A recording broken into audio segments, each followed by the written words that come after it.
دیکھیں قرآن کے ساتھ اگر محبت ہے، سیکھنا چاہتے ہیں، واقعی سیکھنا چاہتے ہیں، تو میری یہ بات سن کر ریپیٹ کر کے سلو کر کے، کتاب نہیں ہے آپ کے پاس اس کو لکھیں، کتاب ہے بھی تو لکھیں، یہ مجموعہ ہے مختلف کتب سے اکٹھا کر کے آپ کو دیا ہے کہ یہ لفظ ہیں جن کے بعد یا، تو ایک آپ کا جو ہے نا وہ ذخیرہ بن جائے گا اگر آپ لکھتے ہیں۔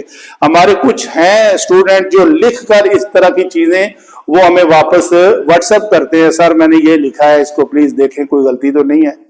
تو وہ ہیں اصل سیکھنے والے طالب علم جو صرف سن کر کہتے ہیں ہمیں سمجھ نہیں آئی، اس کا مطلب وہ سیکھنے میں سمجھ نہ آنے کی وجہ یہ ہے کہ سیکھنے کی جو چاہت ہے وہ 100% نہیں ہے، وہ کہیں 50 ہے تو 50 سمجھ آ گئی، اگر وہ 25% ہے تو 25 سمجھ آ گئی، جتنی آپ نے چاہت کی اتنی سمجھ آ گئی۔ تو اس کے ساتھ ہی میں نے آپ کو یا کی وجہ سے ایک قاعدہ بھی بتا دیا، اللہ اس میں جلالہ، جیسے آپ صاحب فرما رہے تھے یہ لفظ کچھ علماء کے نزدیک ہے اللہ اس میں ذات ہے اللہ، اور پاز کر لیں جی، تو ہم تھے اس میں جلالہ، تو کچھ علماء کی رائے ہے یہ الہ لفظ جو ہے اس کے اوپر الف لام لام تعریف داخل کر کے الہ اور تعلیل ہو کر یہ اللہ بنا ہوا ہے۔ واو حرف عطف ہے، من موصولہ ہے، معیہ اس کا صلہ ہے، ظرف اس میں ظرف ہے، مع ساتھ ہونا، اس میں ظرف زمان اور مکان آتے ہیں، اور یا پھر یہاں پہ ضمیر مجرور متصل ہے، او پھر حرف عطف ہے، رحمنا رحمان فعل ہے، باب سین سے آتا ہے، تو یہ غلطی ہے یہاں پہ میری، یہ رحمنا ہے، رحمنا نہیں ہے، ٹھیک ہے جی، تو یہ واحد مذکر غائب کا صیغہ ہے، تو رحمنا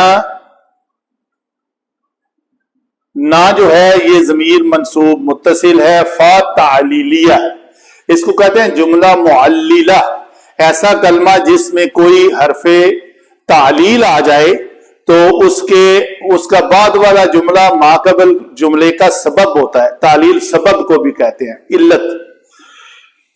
من پھر یہاں پہ یہ من موصولہ ہے، اس میں استفہام ہے جو کہ مبتدا بنے گا، یجیرو جیم واو را جارا یجیرو، یہ پڑوسی کو کہتے ہیں جو تکلیف میں ایک دوسرے کی مدد کرتے ہیں، مدد لیتے بھی ہیں اور دیتے بھی ہیں، تو یہ بھی باب افعال سے ہے، اجوارا یجویرو سے، یہاں پہ آپ دیکھیں یجویرو، پھر وہی کل والا کلمہ قاعدہ ہے کہ عین کلمہ حرف علت متحرک ماقبل ساکن، واو نے کسرہ اپنی ماقبل جیم کو دی، جیم مکسور ہو گیا تو واو اس کی مطابقت کا حرف نہیں ہے، مکسور حرف کے بعد ڈیمانڈ ہے کہ کیا ہونا چاہیے، یا، تو اس واو کو یا سے بدل دیا تو یہ لفظ بنا یجیرو، یہ لفظ یجیرو ہے، الکافرو کافرہ سے اسم الفاعل کے وزن پر کافر، کافرو کافرانی کافرونا، کافرینا کافرینی کافرینا، پھر کافر کافرینی کافرین، حالت نسبی اور جری دونوں سیم ہوتی ہیں، تو یہ الکافرین یہاں پہ کلمہ منصوب ہے، من حرف جر ہے، عذاب عین زا بال با مادہ سے فعال کے وزن پر عذاب فعال، اور علیم الف لام حمزہ لام میم اس کا مادہ ہے فاعل کے وزن پر علیم دردناک، اسی علیم کو یہ دردناک ہے، اس سے ایک ملتا جلتا لفظ عین لام میم ہے جو علم سے ہے، وہ ہے علیم، علیم کو اگر آپ علیم پڑھیں گے تو کتنے بڑی تبدیلی رونما ہوگی، یہ آپ کے نالج میں ہونی چاہیے، اور یہی اس کلاس کا مقصد ہے کہ قرآن کی جو سائنس ہے، قرآن کا جو تعلمہ ہے، وہ جو اللہ نے فرمایا تھا وہ علم آدم اسماء، یہ اللہ تعالیٰ نے آدم کو اسماء سکھائے، وہاں پہ پڑھائے نہیں، قرأ کا لفظ نہیں یوز ہوا، تلاوت کا یوز نہیں ہوا، سکھائے، وہ سیکھنا شروع سے لے کے آج تک ترقی ہوتے ہوتے ہوتے یہاں تک پہنچی ہوئی ہے. ڈاکٹر اسرار صاحب کہیں فرماتے ہیں کہ وہ جب اس نے پتھر کو پتھر سے انسان نے رگڑا تو آگ نکلی, اس نے کہا یہ بھی ایک سورس آف لائٹ ہے یا آگ ہے. تو اسی طرح بڑھتے بڑھتے یہ چیزیں جو ہے نا بڑھ گئیں. بہرحال یہ ہے قرآن کی سائنس. آگے چلتے ہیں جی علم نحو میں. علم نحو بڑی آسان ہے. آپ کا پہلا درس جو ہے میں اس کا وہ حصہ نہیں مٹایا, اس کو میں یہاں پہ استعمال کرتا ہوں. کل جو ہے کیا ہے جی, کل فعل امر ہے.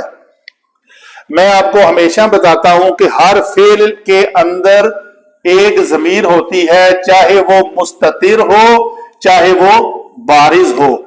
تو فعل ماضی کے اندر کتنے صیغوں میں ضمیریں مستتر ہوتی ہیں, اس کا جواب آنی کرنا صرف 1 2 3 4 5 سے دینا مجھے. کون دے گا؟ فعل ماضی کے اندر ہر فعل 14 کے 14 صیغوں میں ضمیریں ہیں, کتنوں میں مستتر ہیں؟ بس شاباش. فعل مضارع میں بھی یہی حال ہے, 14 کے 14 صیغوں میں مستتر ضمیریں ہیں. کتنی ہیں؟ 5.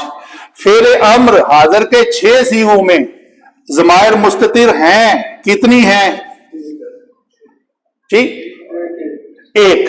شاباش. تو یہ کل ہے واحد مذکر حاضر کا صیغہ.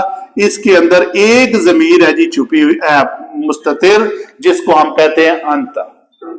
تو گویا یہ ہے فعل اور یہ ضمیر مرفوع متصل ہے اور یہ اس کا فاعل بن رہی ہے.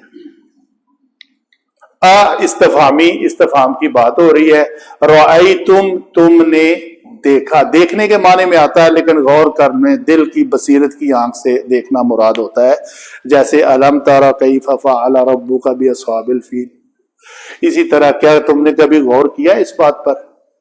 اور آئی تم, یہ بات ہو رہی ہے مکمل. میں بتا دوں آپ صلی اللہ علیہ وسلم کی دعوت کے جواب میں بے شمار مشرکین مکہ اور کفار مکہ جو ہے وہ آپ صلی اللہ علیہ وسلم پر ایمان لانا شروع ہوئے, ایمان کی دولت سے مالا مال ہونا شروع ہو گئے. تو کفار کو یہ خطرہ پڑ گیا کہ یہ تو تعداد میں بہت زیادہ ہو رہے ہیں, اور اندر ہی اندر انہوں نے جادو ٹونے بھی کرنے شروع کر دیے. آپ صلی اللہ علیہ وسلم کو اظہار ثانی کا سلسلہ بھی شروع کر دیا اور کسی لیول پہ آپ کے قتل کا منصوبہ بھی بنانا شروع کر دیا. یہ ہے اس آیت کا شان نزول. اس وقت پھر اللہ تعالیٰ فرما رہا ہے کہ اے ان کو کہہ دیجئے, یہ جو پلان بنا رہے ہیں نا, کیا غور کیا کبھی نے؟ آپ ان کو کہہ دیجئے. اگر آپ کو پتا ہے کہ حرف شرط جب بھی فعل ماضی پر آ جائے تو وہ مضارع کا معنی دیتا ہے. ایک قاعدہ ایک. تو ان نے فعل اس کا معنی ہے اس ایک مذکر نے ہلاک کیا تھا. تو یہاں پہ معنی ہے اگر یہ ذات مجھے اور میرے ساتھیوں کو ہلاک کرنے کا ارادہ فرما لے, یا جیسے آپ چاہتے ہو یا جیسے ہم چاہتے ہیں ہم پہ رحم فرما دے, ایسا نہیں ہونے والا. یہ مضارع کی بات ہو رہی ہے نا, بعد میں یہاں پہ یہ واضح کرنا چاہتا ہوں. تو اہلکا میں جو یہ فعل ہے